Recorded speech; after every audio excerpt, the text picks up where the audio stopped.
আসসালামু আলাইকুম সবাইকে। কেমন আছেন সবাই? আশা রাখছি আল্লাহর অশেষ রহমতে সবাই অনেক বেশি ভালো আছেন, সুস্থ আছেন। এই প্রত্যাশা, এই শুভকামনায় আপনাদের সবাইকে আকন্দ হোমস ডায়েরির আরও একটি নতুন ভিডিও দেখার জন্য ওয়েলকাম জানাচ্ছি। আজকের ভিডিওটা একদম সকাল থেকেই শুরু করেছি।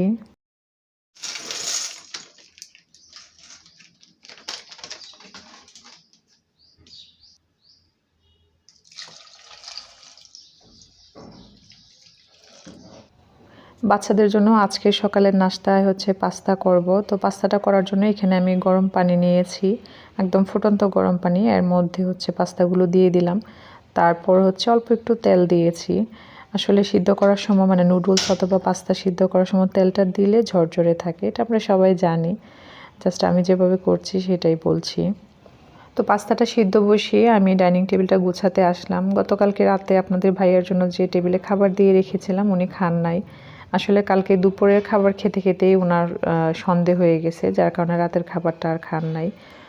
তো সবার আগে তাই জন্য টেবিলটাকেই গুছিয়ে নিচ্ছি। সবসময় তো চেষ্টা থাকে টেবিল, কিচেন যতটুকুন সম্ভব আগের দিন রাতে এগুলো ক্লিন করে রাখার, কারণ সকাল সকাল আসলে এসব ক্লিন করার অত বেশি সময় সুযোগ কোনোটাই থাকে না। বিশেষ করে বাচ্চাদের যেদিন স্কুল খোলা থাকে, তো আজকে দুজনেই বাসায়। তো যাই হোক, আমি এই কাজগুলো করতে করতে একজন আপুর কমেন্টস পড়ছি।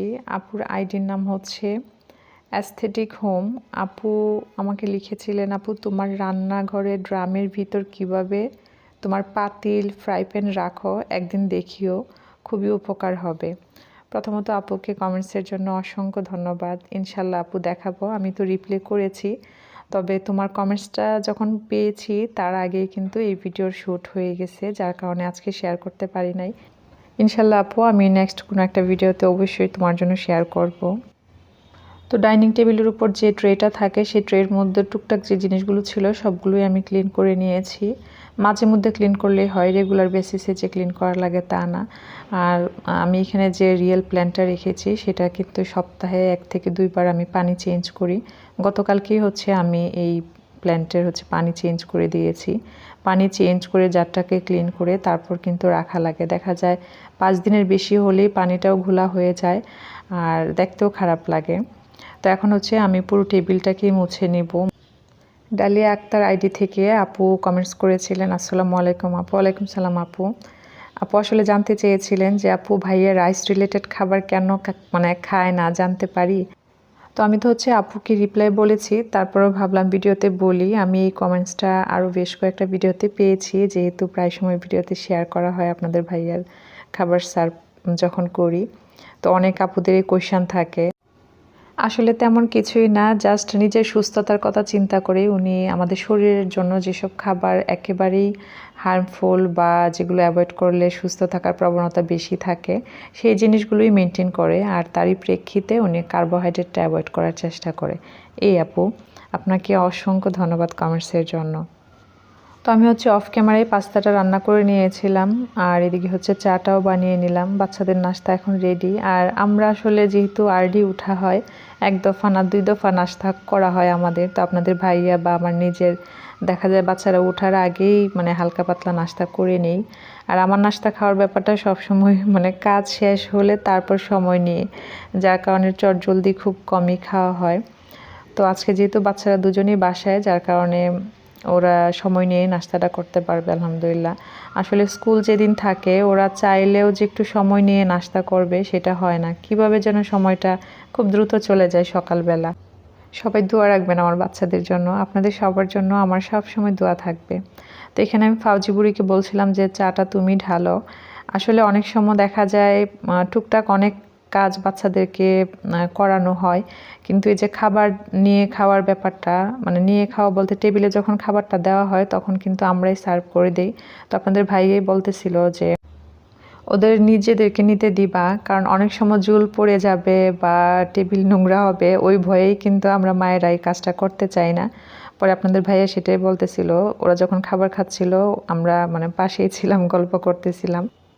আসলে মাঝে মধ্যে কিন্তু এরকম হয় যে ছোট্ট একটা কাজ প্র্যাকটিস না থাকায় বা অভ্যাস না থাকায় হঠাৎ করে যখন বাহিরে এটা ফেস করা লাগে তখন কিন্তু মানে একটা বিড়ম্বনায় পড়তে হয়। তো যাই হোক, নাস্তা শেষে থালাবাটি যা কিছু হয়েছিল সব কিছু ক্লিন করে দিয়ে টেবিলটাকে গুছিয়ে আমি এখন চলে আসলাম বেডরুমে। বেডরুমের এই যে টুকটাক যাই ফার্নিচার আছে ওগুলো এত বেশি ধুলাবালি হয়, আসলে ডেলি যদি 3-4 বার করেও মোছা যায় তারপরেও কেউ হঠাৎ করে এসে দেখলে মনে হবে যে 1 মাস ধরে মোছা হয় না, যেহেতু একদম রোডের উপরে বাসাটা। তো এটা আসলে আমার এখন মানে অভ্যাস হয়ে গেছে। প্রথম প্রথম খুব খারাপ লাগতো, চেষ্টা করি সব সময় পরিষ্কার রাখা সম্ভব হয় না। তবে এই যে ব্ল্যাক বা কফি কালারের যে ফার্নিচারগুলো এগুলো কিন্তু খুব বেশি ধুলাবালি চোখে পড়ে, যার কারণে যখনই চোখে পড়ে মুছে নেওয়ার চেষ্টা করি। তো আজকে যেহেতু আপনাদের ভাইয়ের রাতের খাবারটা ছিল ওটা গরম করেই কিন্তু আপনাদের ভাইয়াকে খাবারটা দিয়ে দিয়েছিলাম, যার কারণে রান্নাটা একটু আস্তে ধীরে করলেও কোনো সমস্যা নেই। যদিও আমার নিজেরই আসলে অস্বস্তি লাগে যদি 10টা 10:30টায় আসলে রান্নার কাজটা শেষ না হয়। আমার গত ভিডিওতে মার্জানস মম আইডি থেকে আপু লিখেছিলেন ঘরের সবচেয়ে বেশি সময় কিচেনে কাটানো হয়, কিচেনের অবস্থা একটু খারাপ হয় তাহলে কিন্তু অনেক বেশি কষ্ট হয়ে যায় কাজ করতে। কিচেনের অবস্থা দেখে খুব খারাপ লাগলো, কিন্তু একদিকে ভালো হয়েছে, তোমার আর কিন্তু এরকম কষ্ট পোহাতে হবে না। আপু লম্বা সুন্দর একটা কমেন্টস করেছে। আপু তোমাকে অসংখ্য অসংখ্য ধন্যবাদ এত সুন্দর একটা কমেন্টসের জন্য। তোমার চ্যানেলের জন্য অনেক অনেক শুভকামনা, দোয়া রইল।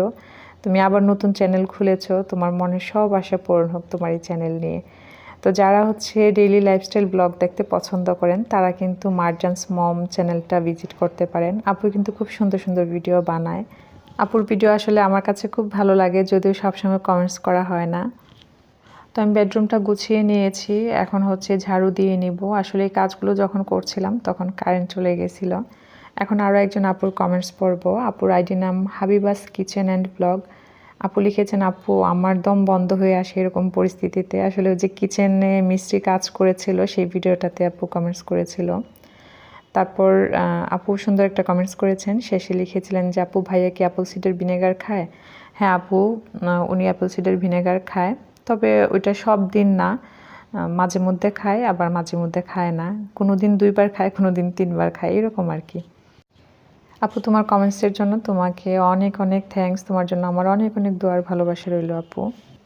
তো বেডরুমটা ঝাড়ু দেওয়ার পর এখন আমি ডাইনিং রুমটাকেও ঝাড়ু দিব, যার কারণে এখানে টুকটাক কিছু কাজ ছিল ওগুলো করে নিচ্ছি। আসলে আমার কিচেনে থালাবাটি ধুয়ে রাখার যে স্পেসটা সেটা মানে আমি এখন পর্যন্ত স্থির করতে পারি নাই, কখনো এই সাইডে কখনো ওই সাইডে ওভাবে করে রাখি। তো সুরেগের উপর যে জিনিস রাখি ওইখানে যেন না রাখতে হয়, তার জন্য একটু মানে এদিক সেদিক করব, কিচেনের কিছু জিনিস করে কিচেনের ধোয়াধুয়ির জিনিসগুলো রাখার একটা জায়গা করব, যার কারণে আমার এখানে বেসিনের সাইডে যে শেলফটা সেটাকেও অনেকটা ফ্রি করে নিচ্ছি। তো এরপর হচ্ছে চলে আসলাম দুপুরে রান্নার প্রস্তুতি। তো রান্না করতে গিয়ে দেখি পেঁয়াজগুলো একদম নষ্ট হয়ে যাবে, ভাবলাম যে সবগুলোকে ছুলে দেন আমি রেখে দেব। আর কিচেনে ওই দিন মিস্ত্রি কাজ করে যাওয়ার পর যা হয়েছে মানে সব কিছু তো ক্লিন করতে হবে, তো সব একদিনে ক্লিন করা তো সম্ভব না, যার কারণে আমি টুকটাক চেষ্টা করছি ক্লিন করে নেয়ার। তো টুকটাক ক্লিন করে যে রাখবো সেই স্পেসটাও তো এই কিচেনটাতে নাই, যার কারণে আমি কিন্তু মানে যখন সবজি বেশি কাটা লাগে বা মানে কিচেনে একটু বেশি কাজ করা লাগে কাটাকুটির, তখন কিন্তু আমাকে অন্যান্য রুমের এদিক সেদিক কাজগুলো করে নিতে হয়। ভিডিওর এই পর্যন্ত জানি না কে কে আছেন, আপনাদের সবার প্রতি সবসময় আমার অনেক বেশি কৃতজ্ঞতা থাকবে। আপনারা আমার এই সাধারণ কাজকর্ম সবসময় খুব সুন্দর সুন্দর কমেন্টসের মাধ্যমে অ্যাপ্রিসিয়েট করেন।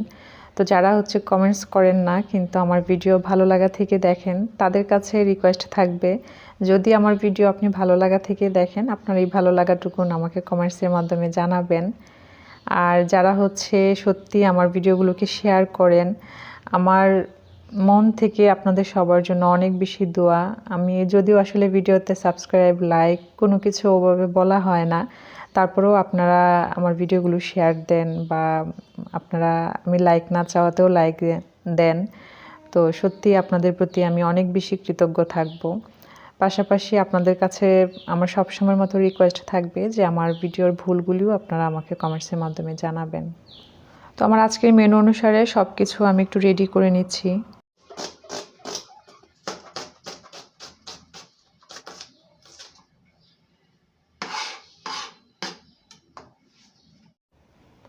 রান্নার আগে যদি সব কিছু গুছিয়ে হাতের কাছে নিয়ে দেন রান্নাটা করা যায়, একদম মনে হয় নিমিষে রান্না শেষ।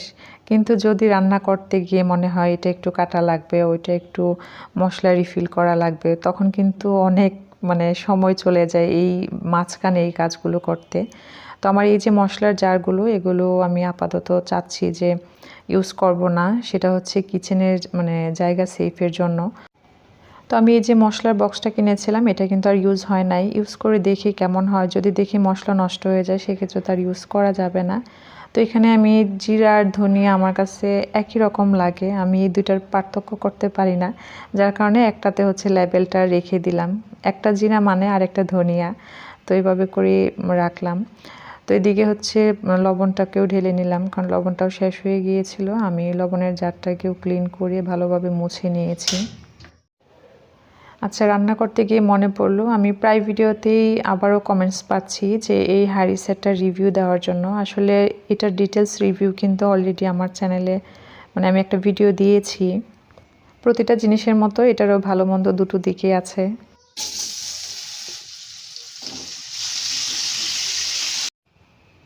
এই সেটটার সবথেকে খারাপ দিক যেটা, অনেকগুলো ভালো সাইড আছে অবশ্যই।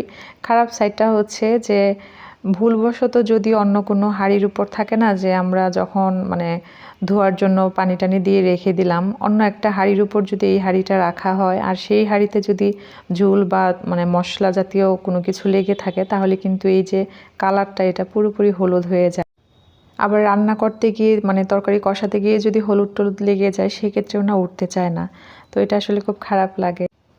তো মাংস রান্নাটা চুলায় বসিয়ে এদিকে চলে আসলাম বারান্দার গাছগুলোকে ঠিক করতে। আসলে এখানে অনেক বিড়াল আছে, তো ওরা প্রায় সময় দেখা যায় টবগুলোকে ফেলে দেয়। তো ভাবলাম একটু ঠিকঠাক করে রাখি। আর আমার যে বড় বারান্দাটায় গাছগুলো ছিল, সবগুলো গাছ এই সাইডে নিয়ে এসেছি, আবার হয়তো ওইদিকে কিছু নিব। তো আপাতত এদিকে রাখবো, একটু রোদ্রের আলো পায় তাই। আর আমি যে নতুন গাছগুলো কিনেছিলাম, ওগুলো হচ্ছে পটে সেটিং করে নিয়েছি। তো গাছগুলো যখন পুরোপুরি সেটিং হয়ে যাবে টবের সাথে, তখন হচ্ছে ইচ্ছা আছে একটু নিজের মতন করে ডেকোরেশন করব। তো এই হচ্ছে বিহাইন্ড দ্য সিন। আসলে গাছগুলো সবগুলো রিপোর্টিং করতে, তারপরে এগুলোকে ওয়াশ করতে ওই দিন আমার সারাটা দিন চলে গেছিলো। যদিও আমি ওই দিন আসলে কাজের খালার হেল্প নেই, আমি তো গাছগুলোর কাজ করেছি, দেন বাসাটাকে ওনাকে দিয়ে মোছাইছি, যেহেতু আমি বাসার ভিতরে কাজটা করেছি। তবে ওই দিন ওই কাজগুলো করার পর দিনেই হচ্ছে আমার একদম পা নিয়ে আমি দাঁড়াইতে পারতেছিলাম না, কারণ বড় বারান্দা থেকে সবগুলো গাছ হচ্ছে ডাইনিং রুমে এনেছি। ডাইনিং রুমে এই কাজগুলো করার পর আবার সবগুলো কিচেনে নিয়ে ক্লিন করে আবার এই বারান্দায় সেট করেছি। তো যাই হোক, আমি রান্নার ফাঁকে ফাঁকে কিচেনের টুকটাক ক্লিনিংয়ের কাজ করছিলাম। তো রান্নাঘরে আর জায়গা নেই রাখার, যার কারণে আমি এই যে এখানে এনে দিয়ে দিলাম। এগুলো রোদ্রে একদম সুন্দর মতো শুকিয়ে যাবে, দেন আমি রেখে দিব, যদি ইউজ করি পরে হয়তো বা করবো। তো এই কাজগুলো যখন করছিলাম, আপনাদের ভাইয়া ফোন দিয়েছিল যে বাসায় খেতে আসবেন। উনি সাধারণত দুপুরে খাবারটা খেতে খেতে একদম বিকেল বা সন্ধে হয়ে যায়। তো ইদানিং মাঝে মধ্যে সময় পায়, যখন সময় পায় খাবার খেয়ে দেন আবার চলে যায়। তো আমি খুব বেশি তাড়াহুড়ো করছিলাম যে টেবিলে উনি আসার আগে যেন খাবারটা দিতে পারি। তো আলহামদুলিল্লাহ আমার রান্নাও ঠিক সময়ই শেষ হয়েছে। আসলে আমি জানি যে উনি বিকেল টাইমে আসবে, যার কারণে আগে চিকেনটা রান্না করেছিলাম, যেহেতু বাচ্চারা বাসায় আছে, ওদের যদি আগে ভাগে ক্ষুধা লাগে যেন ওরা মাংসটা দিয়ে খেয়ে নিতে পারে। তো উনি অলরেডি চলে এসছে, আমি এখন টেবিলে খাবারটা দিয়ে দিব। আর এরই সাথে আমার আজকের ভিডিও এখানেই শেষ করছি। সবাই ভালো থাকবেন, সুস্থ থাকবেন, সবাই সবার জন্য দোয়া রাখবেন। আপনাদের সবার জন্য আমার অনেক অনেক দোয়ার ভালোবাসা রইল। ধন্যবাদ সবাইকে। আল্লাহ হাফেজ। আসসালামু আলাইকুম।